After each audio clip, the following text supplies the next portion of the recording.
Bienvenidos a En tu silla, otro episodio donde vamos a estar conversando con Gabriela Gebel. Ella es licenciada en Ciencias de la Comunicación, especialista en género, educación sexual integral y prevención de violencias. Es codirectora de EDUPAS, una asociación civil dedicada a la comunicación, la educación con perspectivas de derechos, y ha desarrollado un extenso trabajo en programas de formación docente, en el diseño de recursos didácticos y en proyectos comunitarios vinculados a la violencia de género y a la inclusión. Coordina además espacios como Vivir sin Violencia y participa en proyectos artísticos y educativos como Danza sin Límites. Bueno, hoy vamos a estar conversando acá sobre educación, comunicación, violencias y derechos. Bueno, muchas gracias por estar acá. Gracias por invitarme. Bueno, antes que nada, ¿dije bien? ¿EDUPAS? EDUPAS. EDUPAS, muy bien. Sí, bueno, así queda bien para el registro. Bueno, Gabriela, acá nadie zafa de la primera pregunta, que es, ¿quién es Gabriela? Porque yo dije un montón de cosas que uno si las googlea las puede tener, pero en profundidad, ¿quién es Gabriela? Ay, qué pregunta difícil. Bueno, soy una mujer, mamá de 2 hijos grandes, una profesional de la comunicación, la salud y los derechos, y una persona que le gusta mucho pensar en cómo, o sea, trabajar para la transformación. La verdad que me gusta mucho pensar cómo cambiamos, qué nos cambia a las personas, qué nos hace movernos. Así que siempre estoy entre la comunicación, la educación y el movimiento. Y para que haya movimiento hay un primer paso, ¿no? ¿Cuál fue el que te llevó a trabajar estos temas? Lo que pasa es que trabajo en muchos temas, entonces tengo distintos puntos de partida. Bueno, siempre me interesó la educación, pero después decidí estudiar comunicación, y en la carrera tuve la oportunidad de estar en un curso de capacitación de comunicación educativa, que es una parte muy específica de la comunicación, y ahí empecé a trabajar en escuelas dentro del gobierno de la ciudad, en periodismo escolar, con niños, y ahí eso fue un lugar donde condensó muchos de mis intereses, y yo era muy joven. Y después entré en EDUPAS, hace muchísimos años. Y EDUPAS tenía esa perspectiva de trabajar la comunicación y la educación juntas en ámbitos de salud. Y después en ámbitos también escolares. Bueno, eso me fue moldeando de algún modo. Encajaba mucho con mis intereses y estaba un poco por fuera de lo tradicional. Totalmente. Sí, nunca quise entrar en una empresa, no hice carrera corporativa, no hice carrera académica, si bien estudié mucho, tengo posgrados, pero no me gustaba estar en un solo lugar. Entonces los distintos lugares por los que pasé me fueron transformando. Tengo un par de hitos, ¿no? Obviamente, como tenemos todos. A ver, contame uno. Uno, el primer trabajo grande, así más allá de trabajar en las escuelas, que era muy hermoso, tuve la oportunidad de participar en la organización de Expresida, que fue la primera exposición internacional que se hizo en Buenos Aires, de todos los mensajes que estaban haciendo los países y campañas para prevención del VIH-Sida, que estoy hablando del año 92, recién empezaba. Y eso para mí fue muy transformador, me encantaba la comunicación, y ahí trabajamos mucho con escuelas y trabajamos con lo audiovisual, como que fue un lugar muy formador, y a partir de ahí empecé a trabajar más los temas de salud sexual y prevención de VIH, bueno, que en ese momento estaba más acotado de la prevención. De ahí fui pasando a la educación sexual, como que los temas siempre empezás por algo focal y después se van como ampliando. Y después con Julieta Inverti, que es una de las fundadoras de EDUPAS,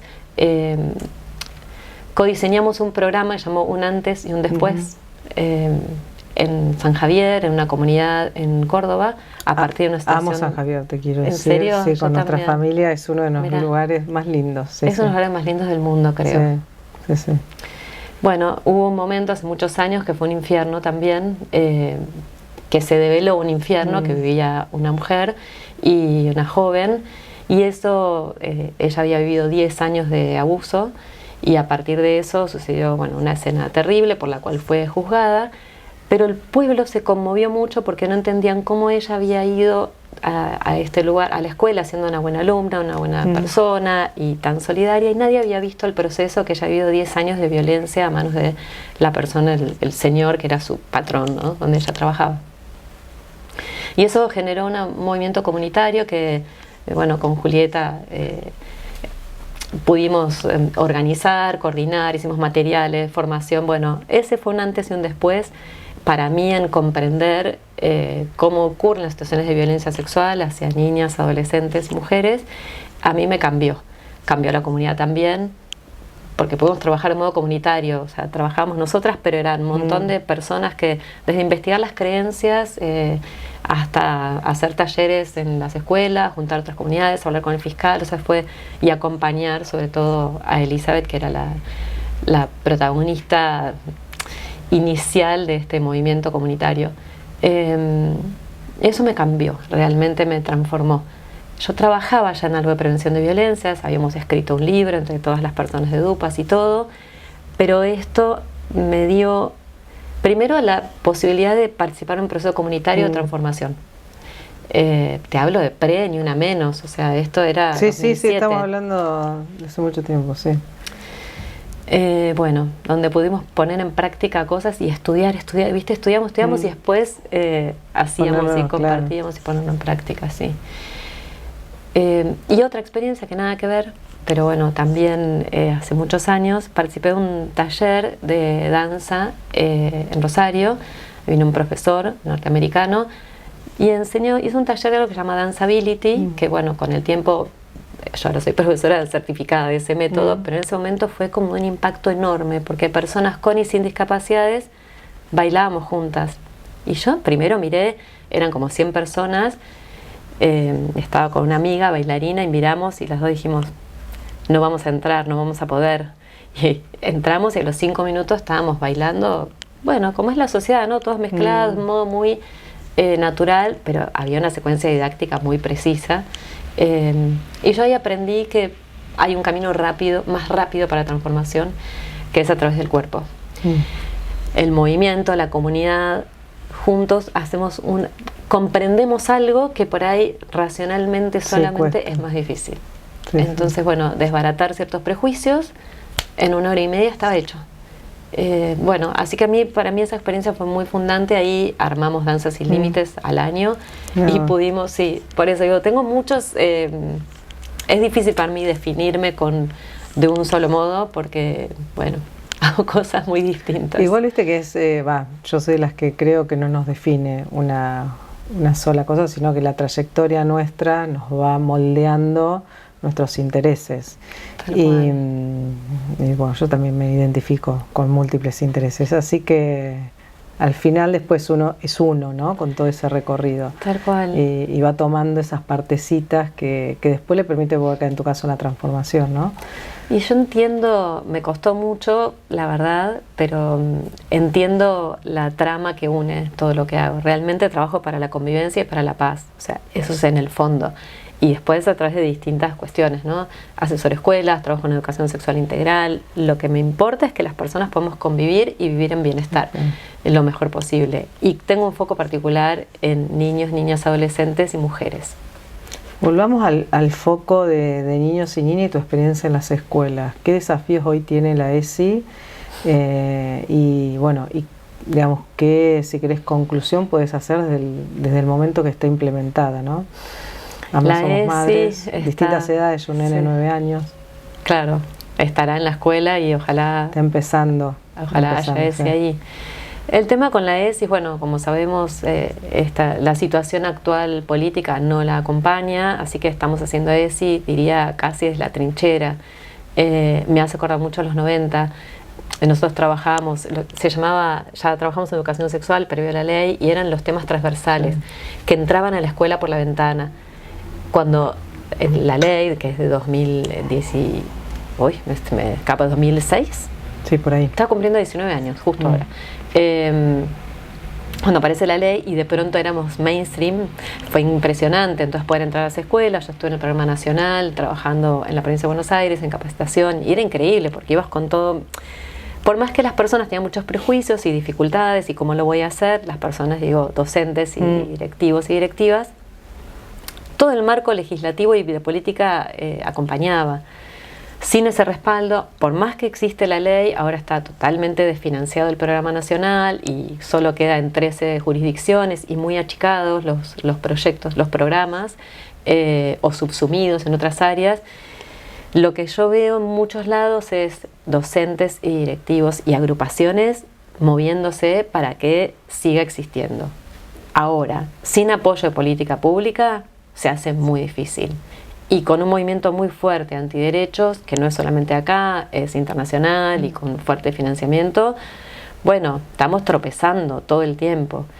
Ahí creo que el desafío es volvernos a sumar a las familias, a los intentos que se está haciendo de las escuelas, sumar a los clubes, muchas personas también están trabajando desde ahí, o sea que sea una ESI comunitaria y eso ya no va a ser posible deshacerlo.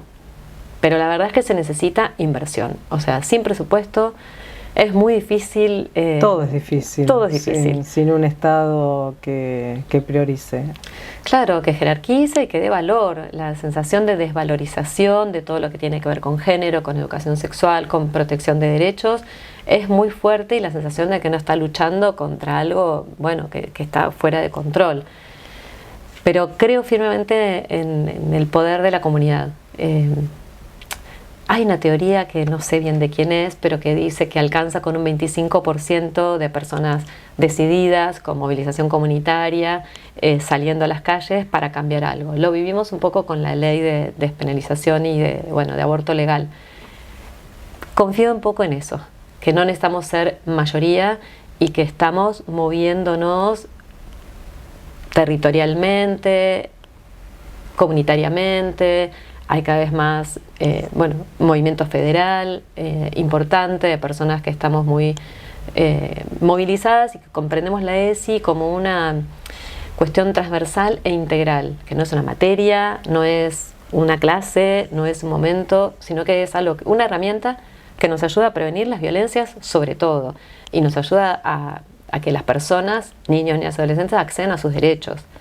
Lo que veo es que hay mucho acceso a la pornografía, muy fácil, no es que lo veo yo, hay estadísticas que dicen que desde los 8 años los chicos están accediendo en Argentina, chicos y chicas, más los varones, pero enseguida las niñas también, porque el teléfono está a la mano, porque las familias no saben, que estar adentro del teléfono es como estar en la calle, en un planeta.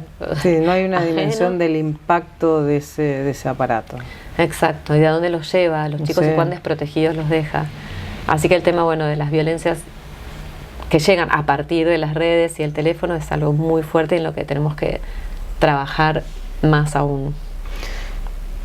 A mí me gusta de lo que vos hablaste, que yo le pongo la palabra propósito, le podemos poner sentido de vida, que es trabajar por la paz, digamos, y la integración. Vos decís comunitario, pero la integración yo encuentro la diferencia, la escucha, el reconocernos. Bueno, ¿cómo juega ahí la comunicación, el valor de la comunicación? Sí, agregaría participación a lo que decís. Yo me formé también desde la perspectiva de la educación popular, que es una metodología, una forma de trabajar, y la comunicación comunitaria, que tienen mucho que ver. La comunicación para mí no es un componente más. O sea, yo me formé como licenciada en Ciencias de la Comunicación. Muchas veces digo, soy una licenciada en Ciencias Sociales, que es más fácil de entender. La comunicación es un componente central de cualquier proyecto social que una persona quiera hacer. Comunicación es mediación. Comunicación viene también de comunidad, de poner en común. Me importa la comunicación en tanto liga a las personas, en tanto nos liga, nos relaciona entre nosotras, entre nosotros, y también nos permite comprender y a veces transmitir algo que está, difícil o alejado o que no toca a las personas. Creo que la comunicación está presente siempre, a veces sin propósito, sin intencionalidad, y esa comunicación es realmente inútil o al revés puede ser perniciosa. Y creo que no sé, me importa realmente hacer comunidad, me importa cómo nos comunicamos con las personas que piensan diferente, entre las personas que piensan diferente, cómo hacemos para comunicarnos sin agredirnos. No sé qué más me preguntabas, pero... No, pero es eso, y voy a la última pregunta, que es, yo comparto la visión de una sociedad justa, donde prima el principio de la igualdad, si querés, del mérito, de las oportunidades, y donde la diversidad pueda convivir. Y creo que la palabra tiene una connotación muy fuerte en cómo construimos ese mundo deseable, ¿no? Y hoy vemos por muchas cosas, más allá de las responsabilidades que podemos tener en quienes toman decisiones por todos nosotros, sino también en una pelea entre vecinos, en la calle, vemos una exasperación y un uso de herir al otro que es destructivo en vez de constructivo. Entonces, bueno, como reflexión final, a ver qué podemos aportar a ese mundo que a mí me preocupa, en el cual educo a mi hijo a que comprenda que el mundo es de las diferencias y de los consensos y del respeto, y de entender que también mi voz merece ser escuchada, entendiendo que tengo que respetar al otro que quizás puede pensar igual que yo, como otras veces no. Bueno, ¿cómo construimos eso una sociedad mejor, no? Claro, si tuviéramos la respuesta ya estaríamos en otro mundo, ¿no? En Disney dirían, pero sí. Pero hacia allá vamos. Mira, yo creo en la amabilidad como principio. El amor, sí. La amabilidad, que somos seres que podemos ser amados y que podemos ser amables con los demás como principio, partir desde ahí. Para eso, como decías, la escucha es fundamental. No estamos tan educadas para la escucha. Eso sí, se puede hacer mucho de la escuela, pero también desde la familia. Creo en la comunicación como lazo. Creo que tenemos que darle la oportunidad a las personas para participar y para hablar y para expresarse, y sé lo difícil que es. Porque nadie tiene ganas de dar lugar a lo que es distinto a lo que uno ya piensa. Nos pasa, en las redes lo vemos más fácilmente. Por miedo, además, por muchas cosas. Porque da miedo, y también porque uno siempre piensa que lo que uno piensa es mejor que lo que piensan los demás. O sea, preguntarle a cualquier persona y piensa que sus valores son los mejores. O sea, si no, tendría otros. Por eso sostiene los valores que tiene. Entonces, bueno, ahí hay un verdadero desafío, que es cómo tratarnos con amabilidad, tratar a las demás personas con amabilidad y a nosotras mismas también. Y lo digo especialmente porque, siendo mujeres, a veces estamos más disponibles para cambiar de opinión por esta socialización que tenemos para ser amables y también para conciliar, que creo que es algo que podríamos distribuir un poco más en la sociedad. Pero a la vez también tratarnos bien, respetar lo que pensamos y poder decir y tener una voz autorizada. No es fácil. Yo creo que también hay que moverse un poco en la comunicación y pensar si estamos siendo adultocéntricas, si estamos intentando colonizar al otro con nuestras ideas, si estamos respetando las diferencias o no, entendiéndolas y respetando lo que es, no tratando de modificar al otro, sino aceptando lo que es lo único que hay. Igual no hay otra cosa. O sea, pensar un poco desde dónde hablamos también, para no ser, sin quererlo, violentas en el discurso, ¿no? Que es un hacer. Como decías, las palabras crean mundos. No solo las palabras, también lo que hacemos. Pero también las palabras nombran, obliteran, o sea, dejan afuera, ¿no? O niegan a las otras personas. Así que sí, hay un valor ahí. Bueno, gracias, Gabriela, por haber estado acá. Y bueno, palabra, amabilidad y también acción y transformación. Así que gracias. Gracias a vos.